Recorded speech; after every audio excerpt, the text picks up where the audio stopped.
Breaking news tonight, Epstein's sex assault victim, Virginia Giuffre, is dead. The fourth suicide connected to a sex ring of the rich and powerful. This as the feds are set to release damning files pointing the finger at who? Darn! And now Giuffre won't get to be a witness. What a coinky dink. I mean, what are the Vegas odds that 4 people connected to the Epstein sex ring, child sex ring, die of suicide? What are the Vegas odds? Good evening. I'm Nancy Grace. This is Crime Stories. I want to thank you for being with us.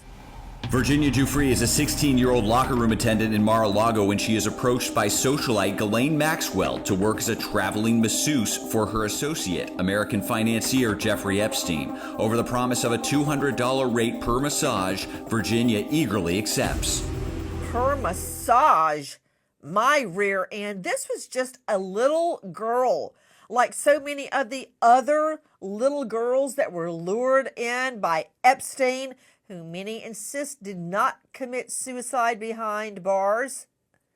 Lured in by Epstein and his henchperson, Beelzebub from hell, Ghislaine Maxwell.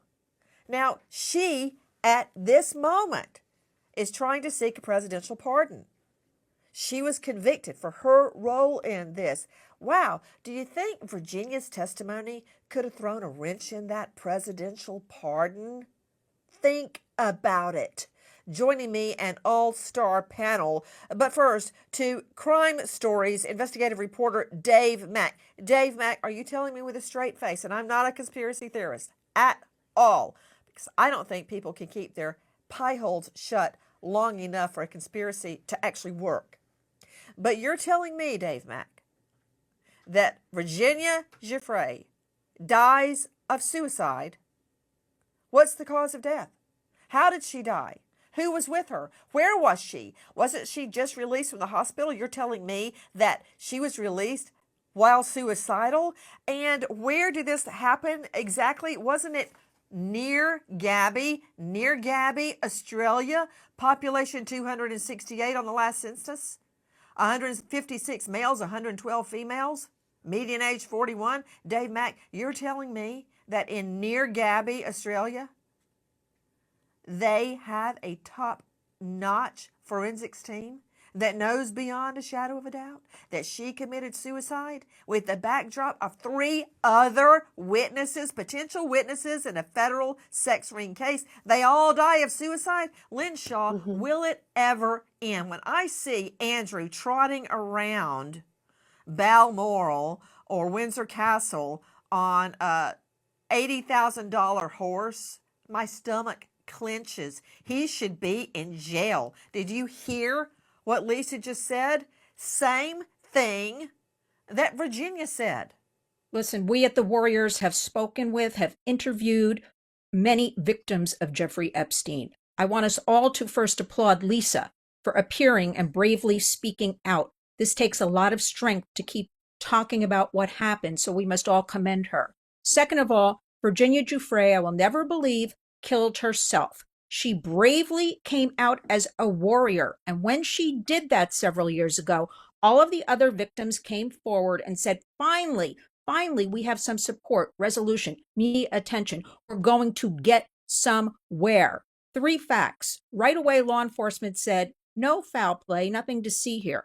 That was number 1. Number 2, Virginia was in the process of renovating her house. Number 3, she was standing for all the other victims. She would not do anything to harm herself. She wanted to be that warrior for them. And I have to add a 4th point.